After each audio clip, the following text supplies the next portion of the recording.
Islam, Islam, Islam, and welcome to another edition of the Marsh Lights.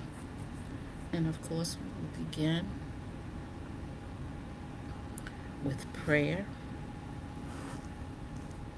Allah, the Father of the universe, the Father of love, truth, peace, freedom, and justice. Allah is my protector, my guide, and my salvation by night and by day through his holy prophet, Drew Ali. Amen.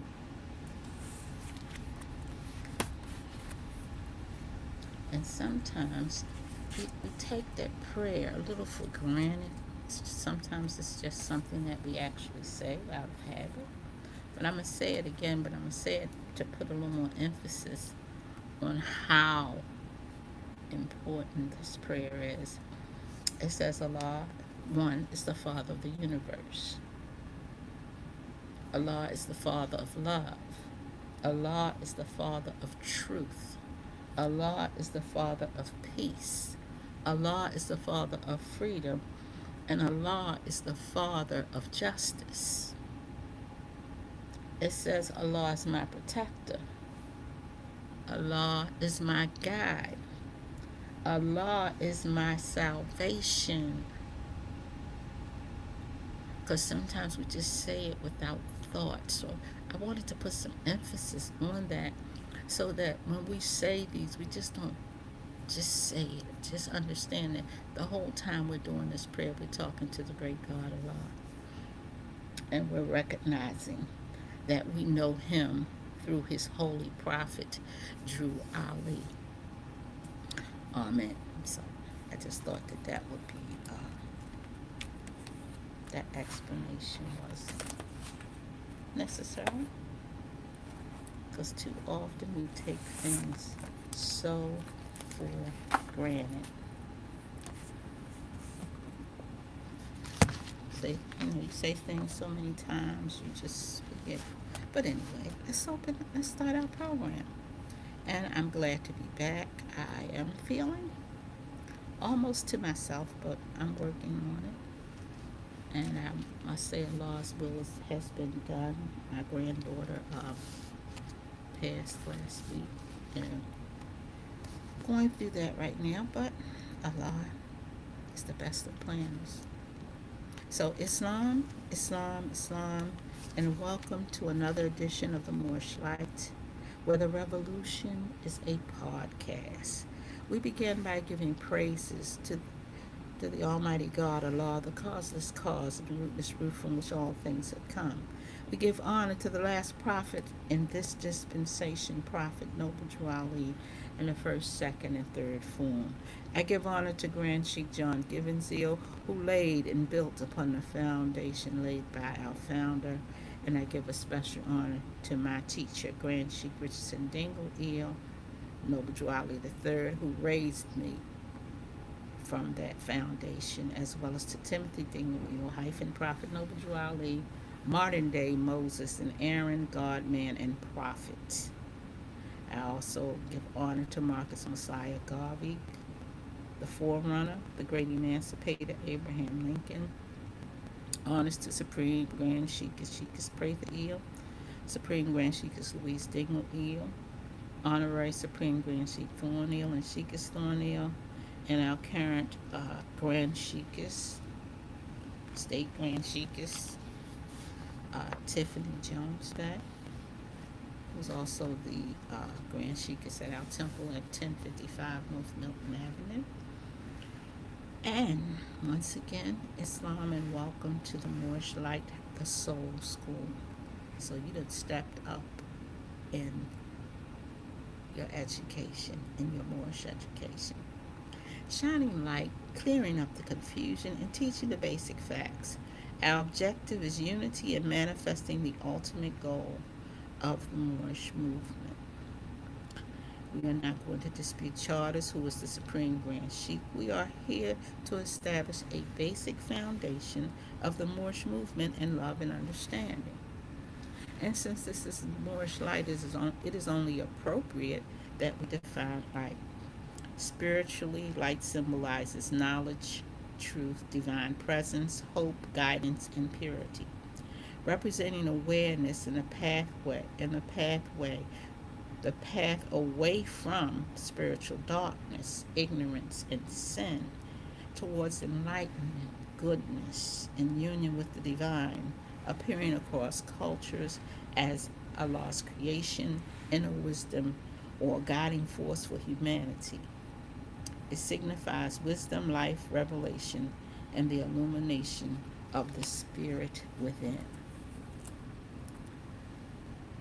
And I'm going to share our Quran lesson for today.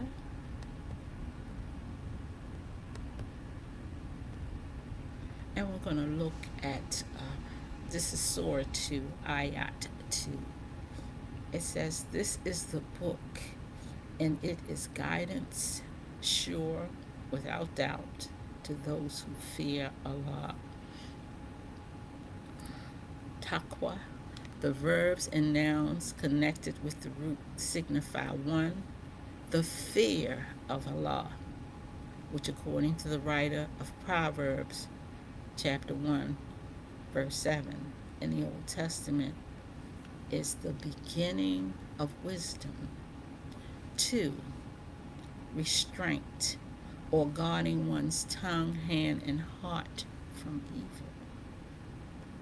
3, hence righteousness, piety, and good conduct. All these ideas are implied in the translation. Only one or the other of these ideas can be indicated according to the text. See also Surah 47, Ayat 17, and Surah 74, Ayat 56, and note 5808. So as I read this, it took my mind right back to the lessons of Prophet Noble Drew Ali. And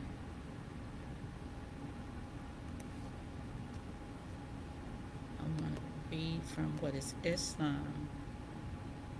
It says, the Quran, the holy book of Islam, tells us the final abode of man is the house of peace, where no vain word or sinful discourse will be heard. The holy divine prophet, Noble Drew Ali, says that a follower of Islam in the true sense of the word is one whose hands, tongue, and thoughts do not hurt others. This is just symbolizing how truth does not change. What's truth in Holy Quran of Mecca is also truth in the Holy Quran of the Moorish Science Temple, and in this particular case it would be the Moorish literature in what is Islam. Let me just read just a little bit more of that, because it just appears to be very appetizing to me right now. Islam is a very simple faith. It requires man to recognize his duties toward God Allah, his creator, and its fellow creatures. It teaches the supreme duty of living at peace with one's surrounding. It is preeminently the religion of peace. The very name Islam means peace. The goal of a man's life, according to Islam, is peace with everything, peace with Allah, and peace with man. You can't do any better than that. You really cannot do any better than that. Peace. What a beautiful treasure Allah has given us in peace. So I'm going to stop sharing. Give me a second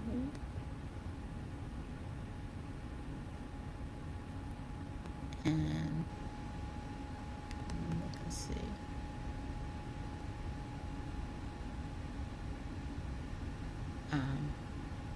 So I'm also looking to see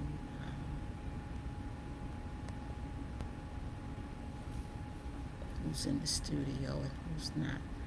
I'm trying to learn how to work this Also, I see I could add an in-person guest, or but anyway, I'm gonna focus on my topic. My topic today is, why did they teach the so-called negro to hate Lincoln?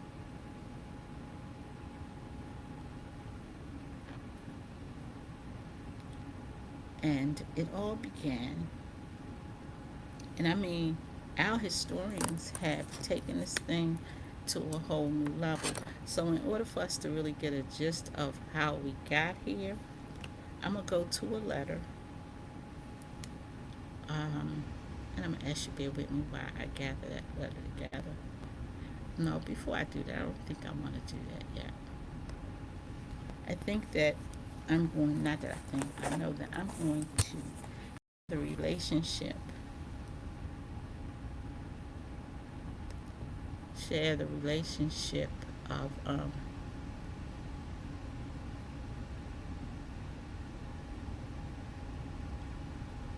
so give me a second. I'm gonna have to shut some things down here so that I can get a little more power. So as I shut these down, okay. Let's see if that worked. Hopefully that worked. I think it's time to get a new computer is what the real problem is. But today, yeah, I can tell. My poor little computer. But today, we will be looking at, as I said, what I'm doing, I'm clicking before I realize what I clicked. We will be looking at the relationship between Frederick Douglass and Abraham Lincoln. So, my reference for this, which I don't have online today, is There Once Was a Slave. This is a book written about the life of Frederick Douglass. It was written by Shirley Graham. There Once Was a Slave, the heroic story of Frederick Douglass. And so, just because of time, I'm going to get into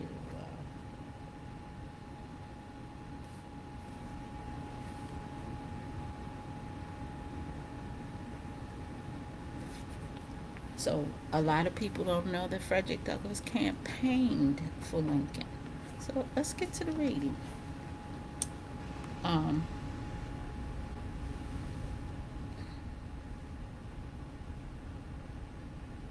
Abraham Lincoln's voice had never been heard by the nation. Easterners waited with misgivings to hear what the gangling backwoods lawyer would say. He did not mince words. Slavery can exist only by virtue of municipal law, and there is no law for it in the territories, and no power to enact one. Congress can establish legalized slavery nowhere, but is bound to prohibit it in or exclude it from any and every federal territory, whenever and whatever there shall be necessity for such exclusion and prohibition. Frederick Douglass was convinced, not only by his words, but by the fact that Lincoln was so clearly the choice of the people who knew him. He threw his pen and voice into the contest. Many of the abolitionists hung back. Many an old guard politician sulked. Wendell Phillips dug up evidence that Lincoln had supported enforcement of the hated fugitive slave law in Illinois. But Douglass shook his Leontine man and campaigned throughout New York State and Boston, Philadelphia, Cleveland, Chicago, wherever so-called Negroes could vote. Here is the man, here is a man who knows your weariness, he told them. This is your opportunity to make your voice heard. Send Lincoln to the walls. Strengthen his hand that he may fight for you. Fear gripped the South. They called Lincoln the Black Republican. No longer was the North divided. Young Republicans organized marching clubs, tramped through the city streets, torchlights, processions turned night into day. John Brown's body lies a moldering in the grave. A new singing could be heard in the remotest pine wood of the South. Oh, freedom, oh, freedom, oh, freedom, freedom over me. And before I be a slave, I'll be buried in my grave and go home to my Lord and be free. On November the 6th, Wendell Phillips congratulated Frederick Douglass. For the first time in our history, the so called slave had chosen a president for the United States. How often do we hear the relationship of Lincoln and Douglas? Because our very biased modern day historians were convinced that Lincoln was our enemy.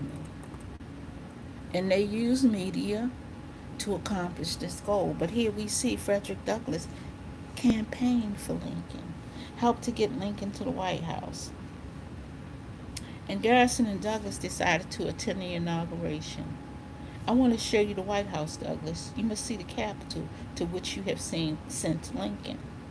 Douglas smiled. He had never been in Washington.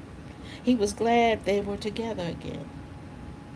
Garrison was far well. The winter months had tried his failing strength.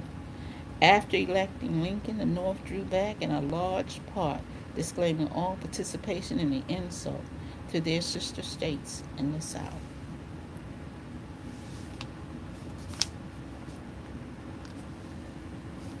So I'll read a little more. It says the press took on a conciliatory tone towards slavery and a corresponding bitterness towards anti-slavery men and measures. From Massachusetts to Missouri, anti-slavery meetings were ruthlessly stoned. The second John Brown Memorial at Tremont Temple was broken up by a mob of some of the wealthiest citizens of Boston, taking part in the assault on Douglas and on other speakers. Howling gangs followed Wendell Phillips for 3 days wherever he appeared. On the pavements of his native cities, and hoodlums broke the window panes in Douglas Rochester's printing shop. So there was a war being fought not only in the fields, but there was a war being fought in the cities, in neighborhoods, because people wanted slavery and did not want us to have this freedom.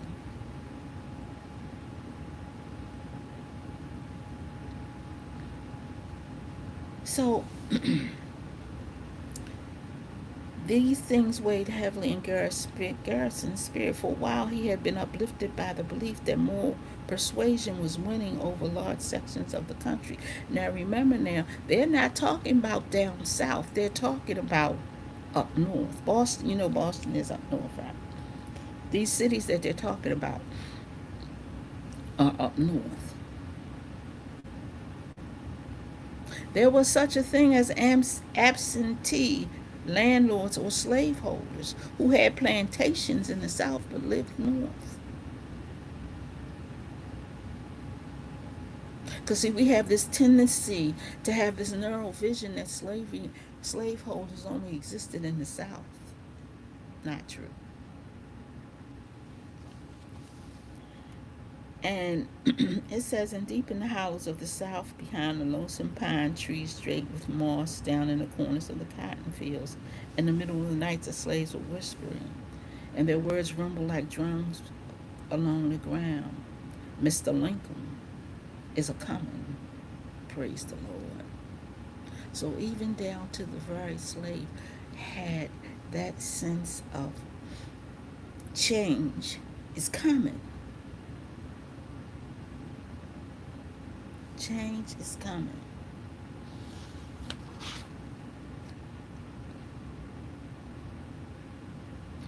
So, as we go through this reading, I hope that you gain some understanding of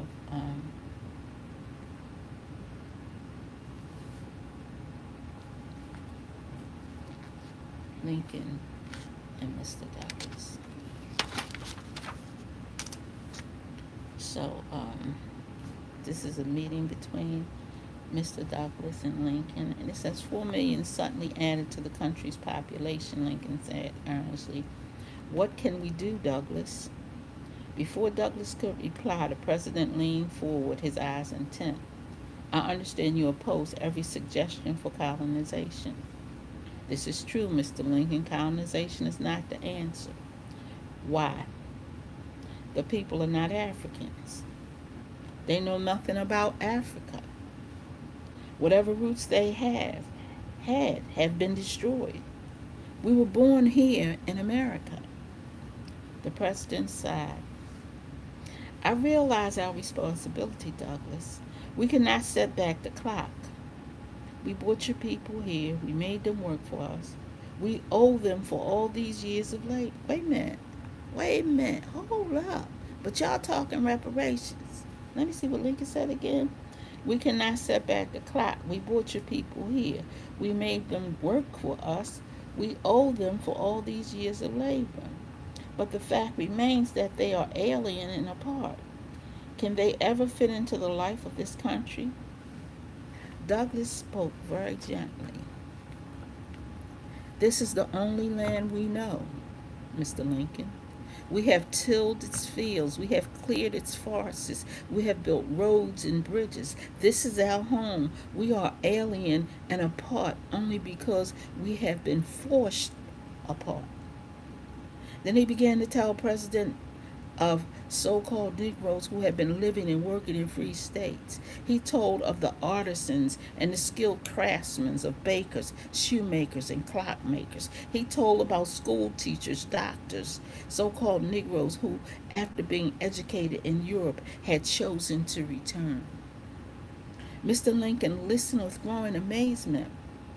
Perhaps he thought to himself, if only all of them were like this man Douglas. But being simple and the honest soul that he was, it is certain another thought came after. Few men are like Douglas. They sat together through the long summer afternoon and worked out a plan. Others were called and turned away. The president can see no one, they were told. They decided that Douglas would organize a band of so-called colored scouts who would go into the South beyond the Union Army lines and bring the slaves together as free workers. They will be paid something, I can't say what.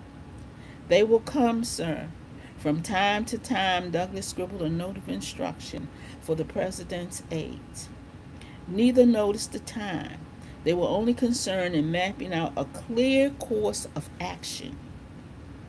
At last, the president leaned back, and the visitor gathered up his papers. From here, Lincoln said, we'll move as we must. You will have to. His secretary came out on the porch. Sir, Lincoln nodded his head. A courier has arrived. He brings communications from General Stevenson. Lincoln jerked himself erect. Show him out here.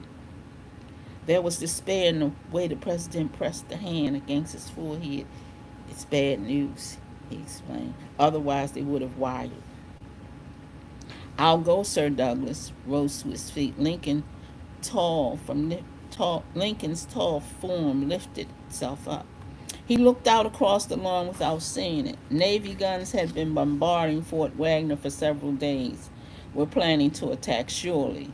He stopped as the two men came to the porch. The courier was the only boy. His eyes was bloodshot. His uniform was streaked and spattered.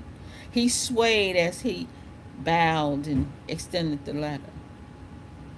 General Stevenson sends his greetings, sir. Lincoln's eyes was on the boy as his shaking fingers tore the envelope. Why do you not come from General Strong? General Stephen is now in command of the 2 brigades. He stopped, but President's eyes still questioned him. He added General Strong and Colonel Putnam had been killed. Then Lincoln looked down on the single sprawl sheets. His lips began to move, and some of the words were distinct enough for Douglas to hear. On the night of July 18th, we moved on Fort Wagner, the 6th Connecticut and 48th Infantry of New York, 3rd New Hampshire, 76th Pennsylvania, 9th Maine. He read on and cried out, Douglas, listen to this. The honor of leading the charge was given to the 54th Massachusetts. I must report, sir, that these so called black soldiers advanced without flinching, held their ground in the face of blasting fire, which moved them down cruelly. Only a remnant of 1,000 men can be accounted for. The commander, Colonel Robert Shaw, is missing. We had counted on aid from guns of the fleet and troops in the rear. Could not. The president stopped. Douglas' breath had escaped from his tense body in a groan. Now he gasped, I must go. Forgive me, I must go to my wife. The president took a step toward him, understanding and concern on his face. You mean our sons, Lewis and Charles, are in the 54th? Lincoln laid his hand on Douglas' arm and then spoke quickly to his secretary. See that the courier has food and rest. Wire General Stevenson for the list. And then he was walking to the door with Douglas, his arm through his. Extend to your wife my deepest sympathy. I commend you both to God, who alone can give you strength. Keep me informed. You will hear from me. How intimate was the relation between Douglas and President Lincoln?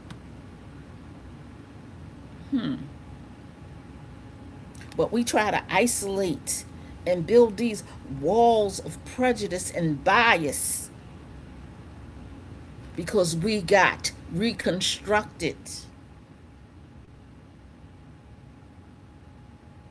And we were taught to hate Lincoln from one comment in a letter. And we don't even understand the comment. That's to say, we're mad about it, but we don't even understand it. But let me finish reading.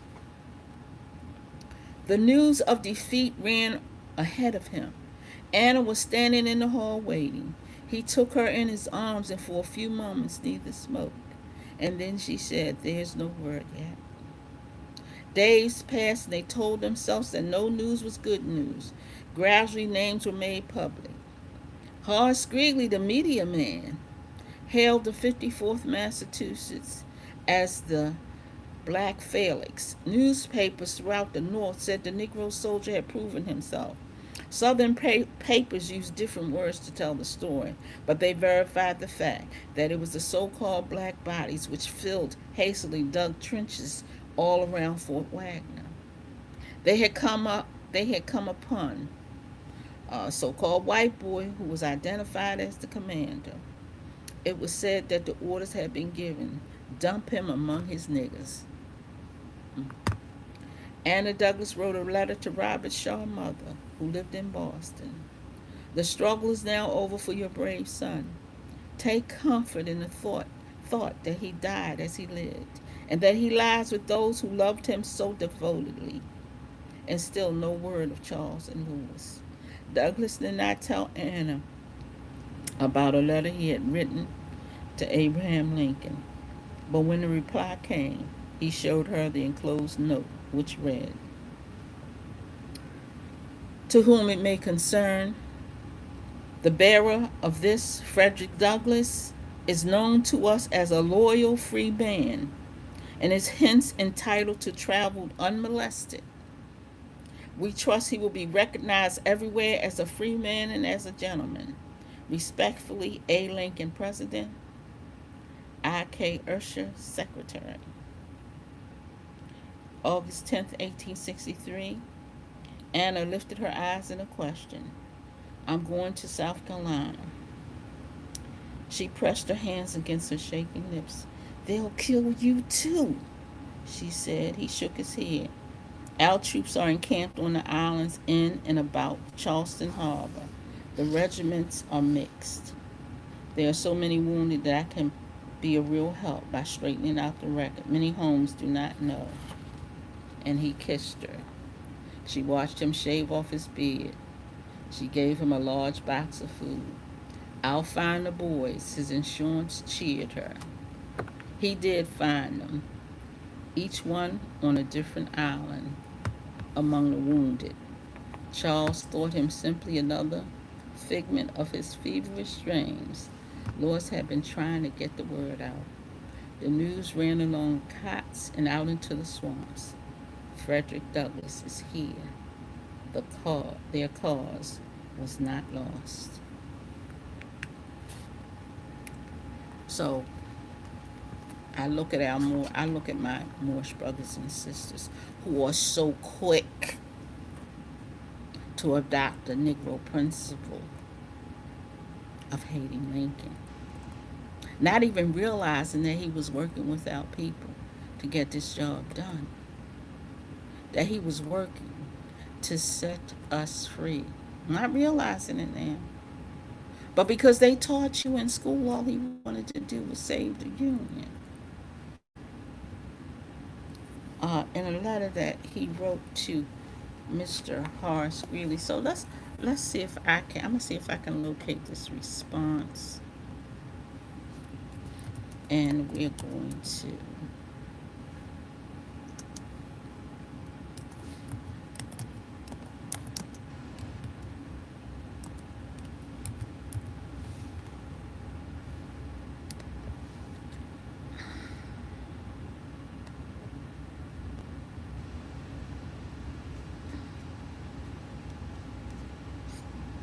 And we're going to, and I'm not going to read the whole thing, but remember that it is a response.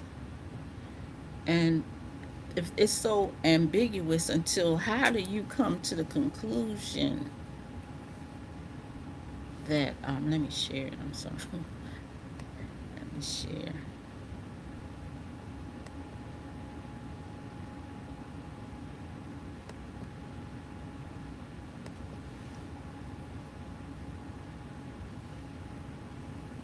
Now, Horace Greeley had written Lincoln and told him he needed to set persons held as slaves free, and telling him how to handle his business, and he did it publicly. So, if you're fighting a war, common sense tells you can't put your strategies in the newspaper.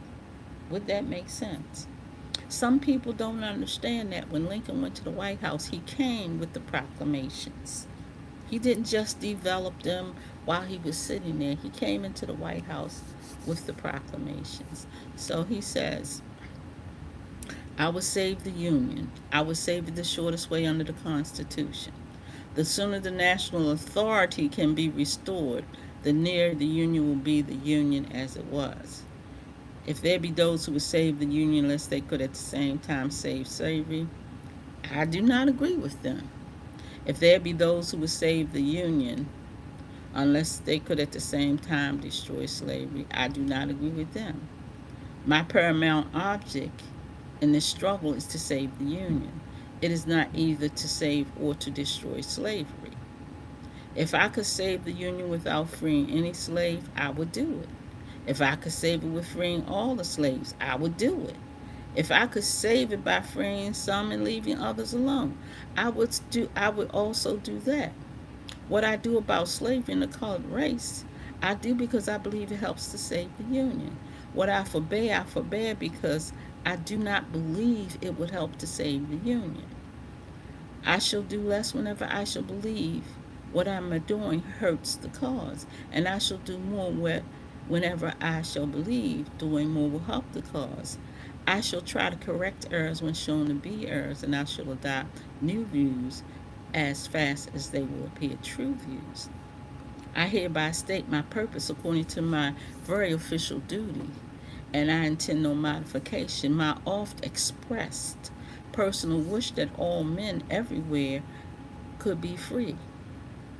Our historians blew this so out of context because under Reconstruction, they led us to believe that voting was going to help us, that voting would solve our problems. And here in 2026, you're still trying to vote your way out of the situation. But here's what you need to understand: voting without an agenda, voting without a purpose, voting just to not put somebody you don't like in office or to put somebody that you like in office is not real voting. Voting is when you have a plan to vote for. Now I genuinely ask you, what plan does the so-called Black Caucus have or has had for our people since the time they set up? Martin Luther King had a plan. He marched across the country, got people beat up. Until when he came to the end, he said he done went to the mountaintop. He saw the promised land. He saw the promised land. He said, I may not get there with you. But some people try to say he's not talking about real land. I beg to differ. Because you know what he read? He read the compensated proclamation, which said Egypt of the West, the land between the Rockies and the Allegheny Mountains. Egypt of the West.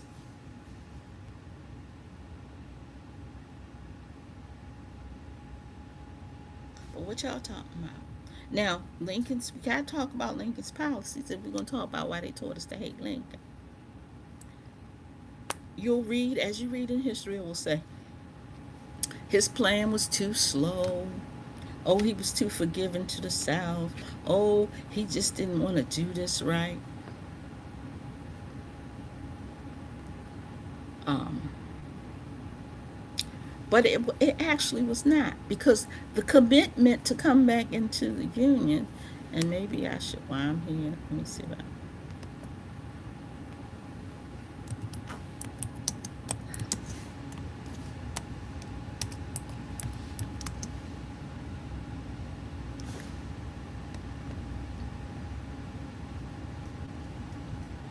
So, we gotta understand how these people came back into the Union. So I've got to stop sharing what I'm sharing. And I want to share something else. Notice that I keep you reading. I don't talk to you off the top of my head. And I don't try to um, interpret for you. Now, this is the oath that the Southerner had to take. And the radical Republicans were so bent and vindictive and vengeful till they had a policy that the Southerner had no right, that the Negro was bound to respect except to be damned and hung. So, in order to come back into the Union, and I took this oath when I came into the Moorish Science Temple, which is why you constantly hear me talk about the same subject. Oh, ever since you know me, my topic doesn't change. So I'm going to use my name. I, Sheila C. Breeze Bay, do solemnly affirm in the presence of the Almighty God of law that I will henceforth faithfully support, protect, and defend the Constitution of the United States. And now listen to this: the Union of the states thereunder. And that I will, in like manner, abide by and faithfully support all acts of Congress passed during the existing rebellion with reference to slaves, so long and so far as not repealed, modified, or held void by Congress or by decision of the Supreme Court. And I will, in like manner, abide by and faithfully support not a proclamation. I will support all proclamations of the president made during the existing rebellion, having reference to slaves, so long and so far as not modified or declared void by decision of the Supreme Court. So help me God Allah. So coming back into the Union was not a pleasant thing, because that meant that they had to not see these persons as property anymore, but see the humanity in them and go according to the plans of the proclamation. But Reconstruction came up with a whole different plan. It said, I will leave you with your slave name. I will leave you with your slave label, and I will open a door of imitation.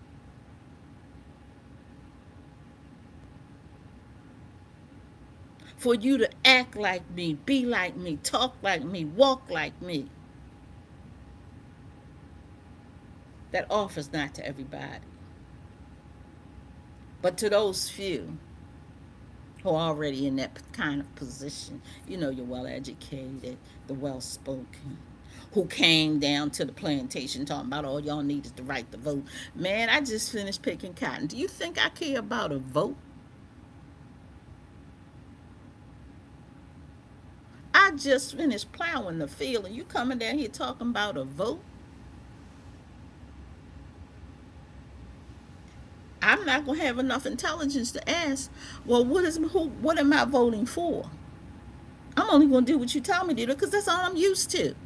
Tell me what I should do, and I will do it. Not only did they do that, but they put the army down there to enforce it, along with your scallywags and your carpetbaggers.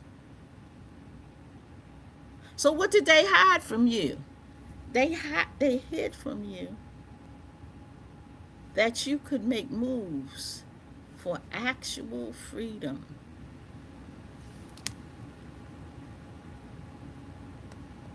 See, there's a difference between, I gotta close some of these out because I need a new computer. um,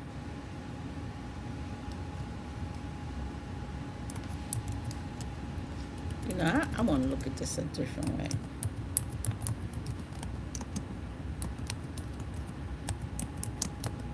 If it is such a meaning, I'm going to find it.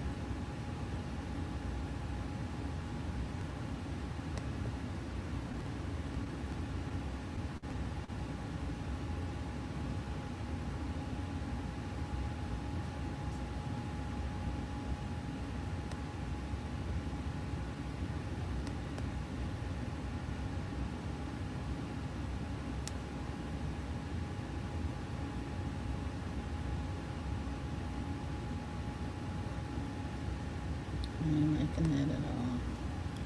So let's go to the dictionary. Because I don't have time to, since my program is only an hour long, I don't have time to debate with Siri. I don't have time to go through Siri.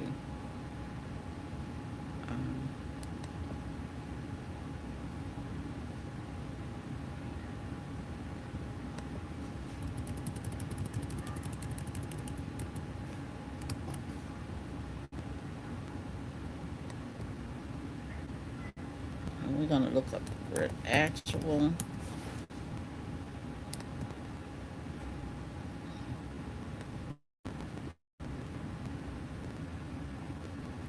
Existing in act or fact, real.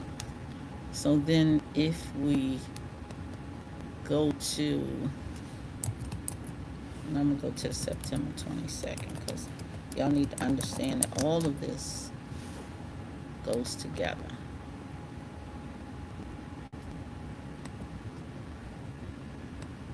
So I need to stop sharing this.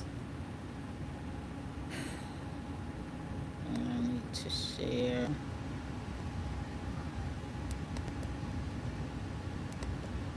Let's make sure I got.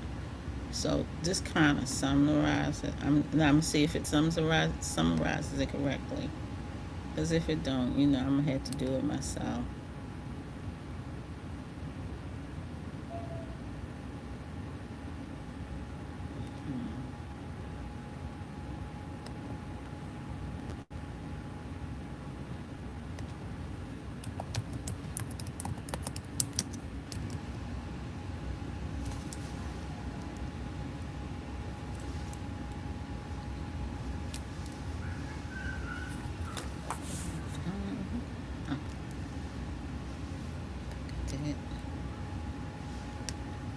Okay, let's get the transcript.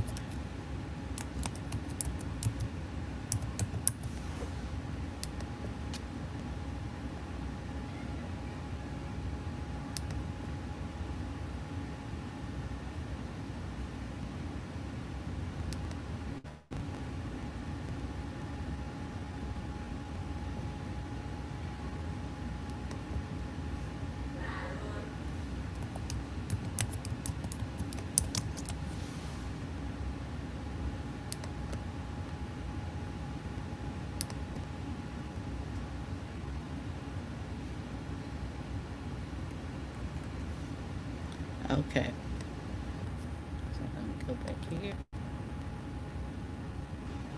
Uh,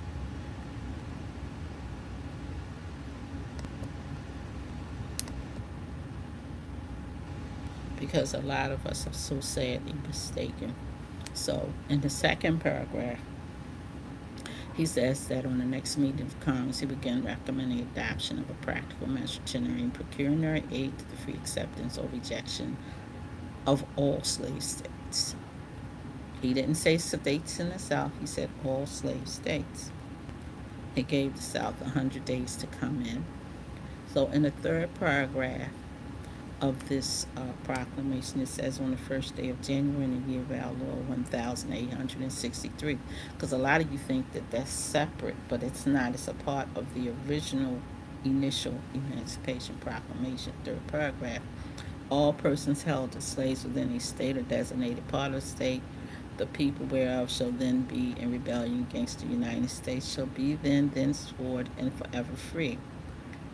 Listen to who's supposed to be helping us: the executive government of the United States, including the military and naval authority thereof, will recognize and maintain the freedom of such persons, and will do no act or acts to repress such persons or any of them in any efforts they may make for their actual freedom. So there's a difference between freedom and actual freedom, because actual freedom, guess what? They would not have institutionalized the so-called slave names, which is why the prophet has us to annex Elam Bay. There would Negro, black, and colored would not be um, uh, terms that are registered for identity, because they are terms of property. So what did they hide from you? They hid the September 22nd, 1862 proclamation from you and handed you January the 1st, 1863, and told you that was all it was to it. But now you get to see for yourself. See what this says? Preliminary Proclamation, Emancipation Proclamation, September the 22nd, 1862. You get to see December the 1st, 1862, and you get to see January the 1st, 1863. So he tells you everything he's going to do in his proposal of September the 22nd, 1862, but they don't want to teach you like that. They want to take you to January 1st, 1863 and say, oh, all he wanted to do was to free the slaves in the South. Liars. Deceivers. It's not even telling the history right, you know. Y'all know I didn't write this, right? How long will we travel this path of betrayal with pretended equity and then turn around and complain about inequity? How long are you going to sit and allow people to take their personal, social, I'm trying to think of social lifestyles and equate it with your freedom? I'm going to ask this as straight as I can. What does your freedom, how does your freedom equate to sexual preference? I just want to know. How does your freedom equate to women's rights? How does your freedom now, I ain't talking about uh, the ability to set on a train. I'm talking about your freedom. How does your freedom equate to all these social issues? How is that possible?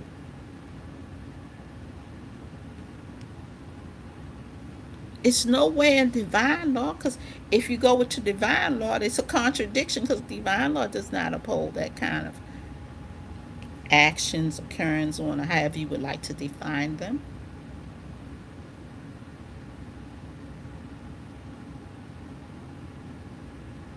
Citizenship was not supposed to be defined by males only.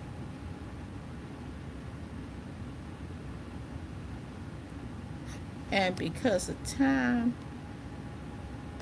I'm going to see, I'm going to close with, oh no, before I close, let me just remember August the 29th, we will be doing Ancient Forefathers Day.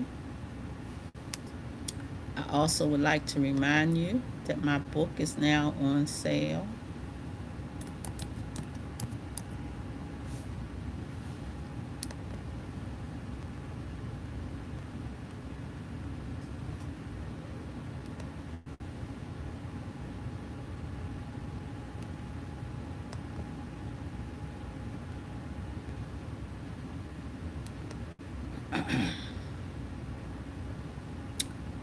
I'm going to share that with you in a second.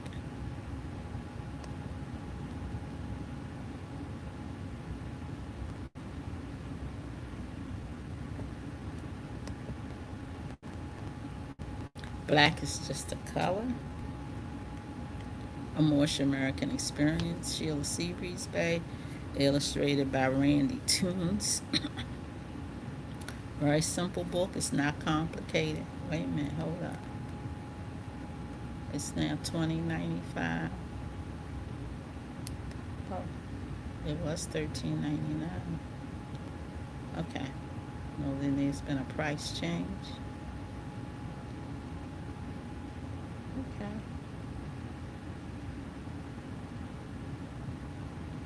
So, because they had to correct my name. They had my name wrong, so they had to correct that. So, it's a very simple book. It's not made to give more science, uh,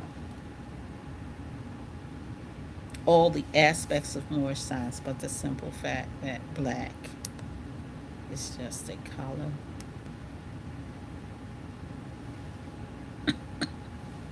Excuse me. August the 29th, we will be doing Ancient Forefathers Day. And of course,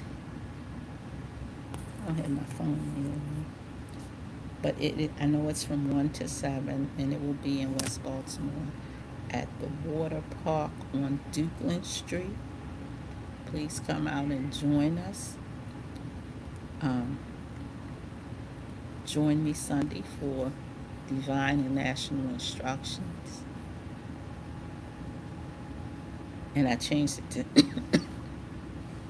to Divine and National Instructions because that's what the prophet said, teach, divine and national. So I figured I was walking in the footsteps of men. I now decided I'm going to walk in the footsteps of the prophet to make that simple.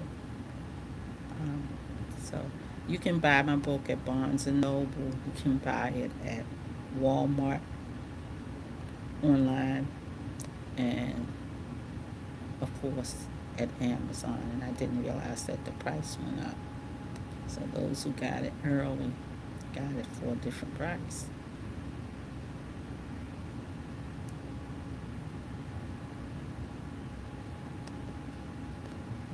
Also would like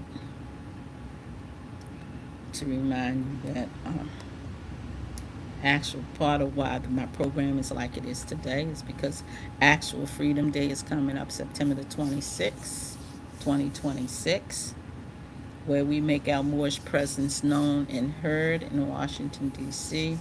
at the Lincoln Memorial, that we want our actual freedom, or as Prophet Noble Drew Ali teaches us, we want our birthrights. We want our birthrights. We want our name, our language. We want everything that's due us as a nation of people. That will also include money and land, but y'all want to run around here talking about some reparations, and you want to stay black, and you want to just stay on that mental plantation.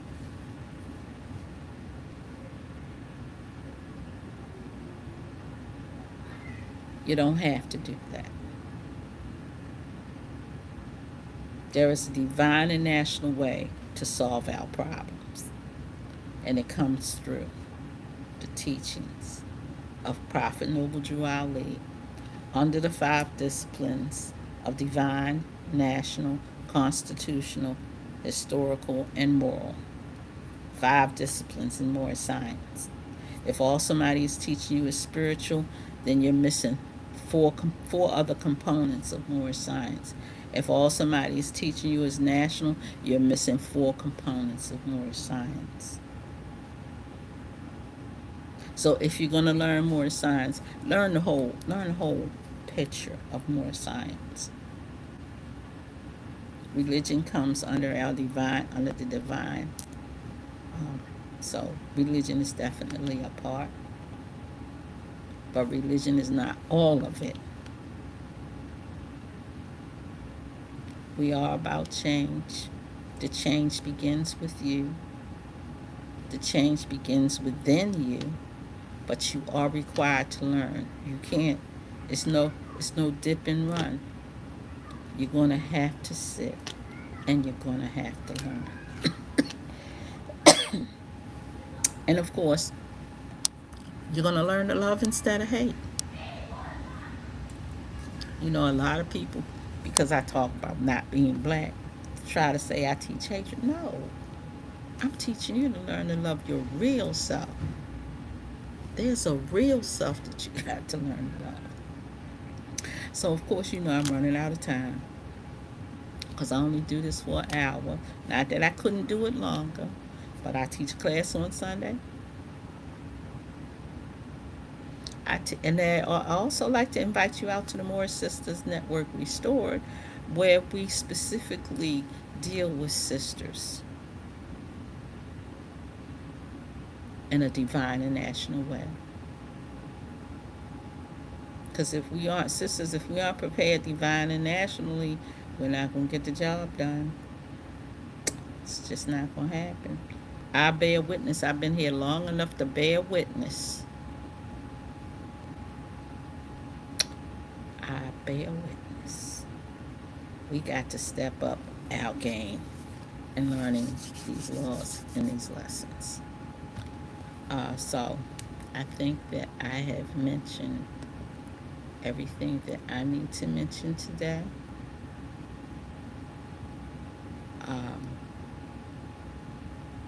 I hope that you walk away with something that you just didn't realize before. In the meantime, I'm going to ask that you embrace the prophet, embrace Allah, embrace divine and national, embrace one another, and embrace the mission. And I thank you, and I appreciate you for allowing me to bring to you the Moorish Light Continues, where the revolution is a podcast, in love and understanding. So you can join us for class, 1055 North Milton Avenue, Friday 8 to 10, Sunday 12 to 2, 2900 West Pressman Street, same time, Sunday 12 to 2, Fridays 8 to 10. We need you like you need us, so let's start getting about helping each other. I'm going to create us a slogan for unity in the mind, not just in the bodies, but in the mind and in the spirit and in the soul, so that we can get this job done. So without further ado, peace and love.